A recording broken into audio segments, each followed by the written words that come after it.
Shalom, selamat pagi jemaat dikasih Tuhan. Kembali kita berjumpa dalam renungan pagi. Mari pagi ini saya mengajak kita semua untuk kembali merenungkan firman Tuhan.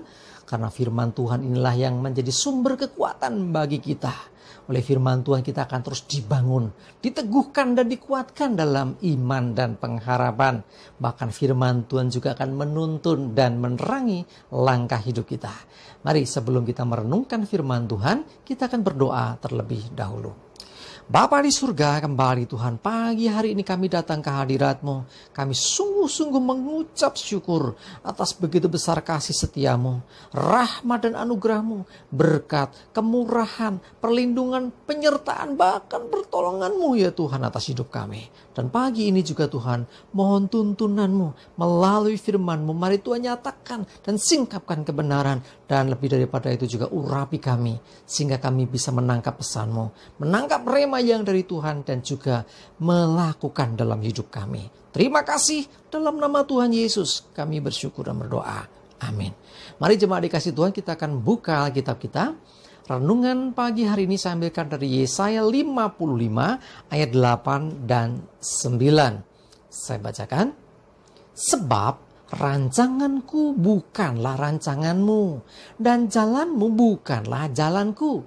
Demikianlah firman Tuhan. Seperti tingginya langit dari bumi, demikianlah tingginya jalanku dari jalanmu, dan rancanganku dari rancanganmu.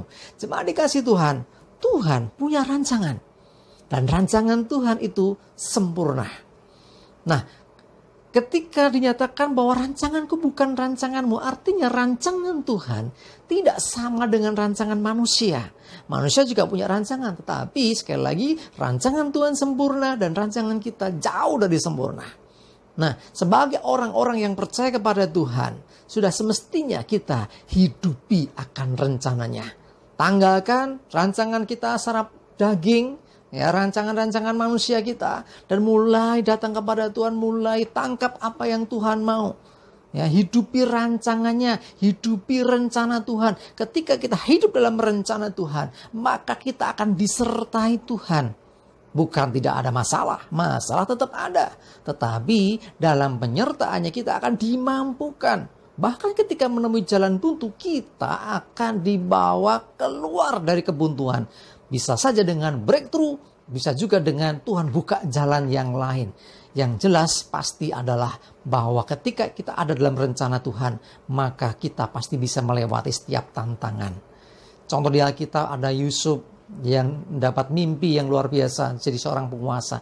Tapi justru dibenci saudaranya, dijual, dibuang dulu ya ke sumur, terus diangkat, dijual jadi budak. Jadi budak pun difitnah, akhirnya masuk penjara. Seakan-akan jauh. Loh, orang di penjara, ya, padahal mimpinya kan penguasa. Tetapi kalau kita pelajari prosesnya dari Yakub, ya, bapaknya Yusuf ini yang ada di Kanaan, dengan prosesnya dijual jadi budak, dibawa ke Mesir.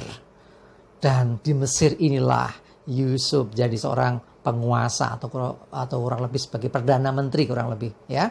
Jadi orang yang luar biasa seperti yang dia dapat di mimpinya. Lagi setelah Yusuf gak ada bangsa Israel, ya, akhirnya bertambah banyak dan jadi budak di Mesir.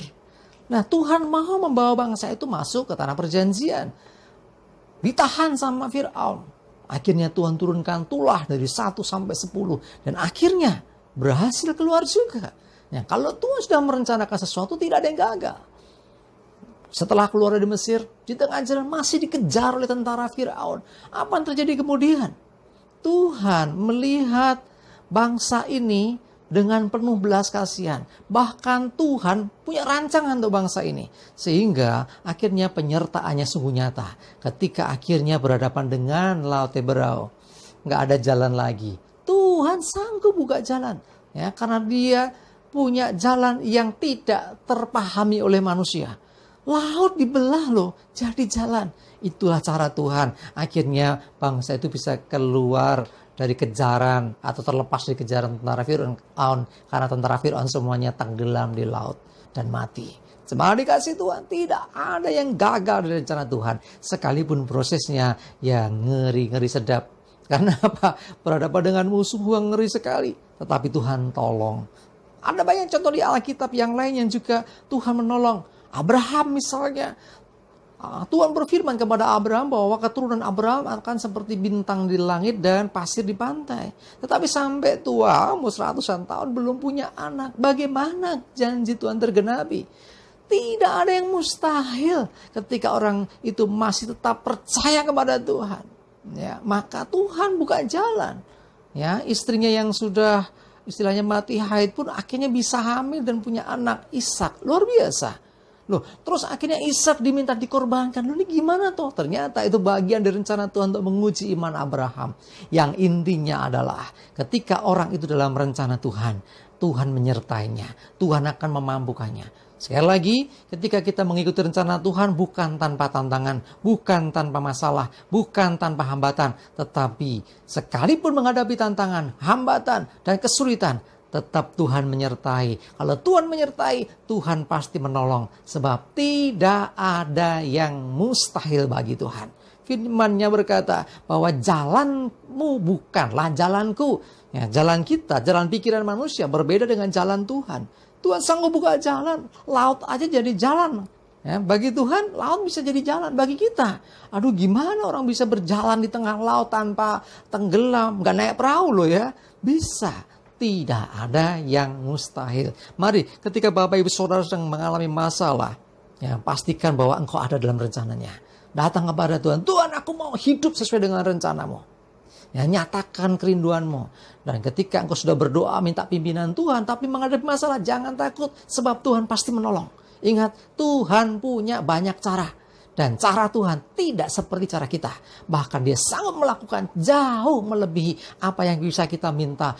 Melebihi apa yang bisa kita doakan. Coba lihat Efesus 3 ayat 20. Saya bacakan. Bagi Dialah yang dapat melakukan jauh lebih banyak daripada yang kita doakan atau pikirkan. Seperti yang ternyata dari kuasa yang bekerja di dalam kita.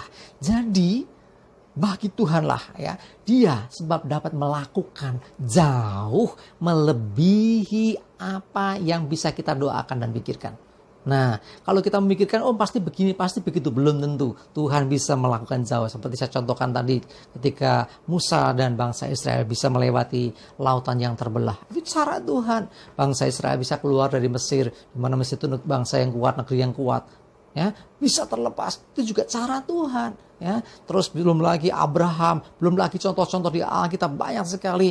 Mereka semua juga mengalami tantangan, mereka juga mengalami kesulitan. Dan ketika mereka setia, maka mereka bisa melewati dan berkemenangan. Kuncinya ayo setia kepada Tuhan dan tetap hidupi akan rancangannya, hidup dalam rencana Tuhan. Sebab Tuhan pasti menyertai dan menolong kita. Amin. Kita berdoa. Bapa di surga, terima kasih. Hari ini Tuhan kami belajar bahwa Engkau punya rancangan. Dan rancangan-Mu sempurna. Dan kami mau Tuhan hidup dalam rencana-Mu. Menghidupi rancangan Tuhan bagi hidup kami. Karena kami percaya ketika kami ada dalam rencana Tuhan, maka Tuhan menyertai. Dan kami pasti bisa melewati setiap tantangan, kesulitan apapun yang ada di depan kami. Dan kami berkemenangan. Terima kasih Tuhan, kami serahkan seluruh hidup kami. Bahkan hari ini juga mohon tuntunan-Mu, jauhkan celaka dan mara bahaya. Damai sejahtera dan berkat-Mu menyertai kami. Dalam nama Yesus kami bersyukur dan berdoa. Amin. Mari jemaat dikasih Tuhan, semangat terus, maju terus dalam iman dan pengharapan. Tuhan Yesus memberkati kita semua. Amin.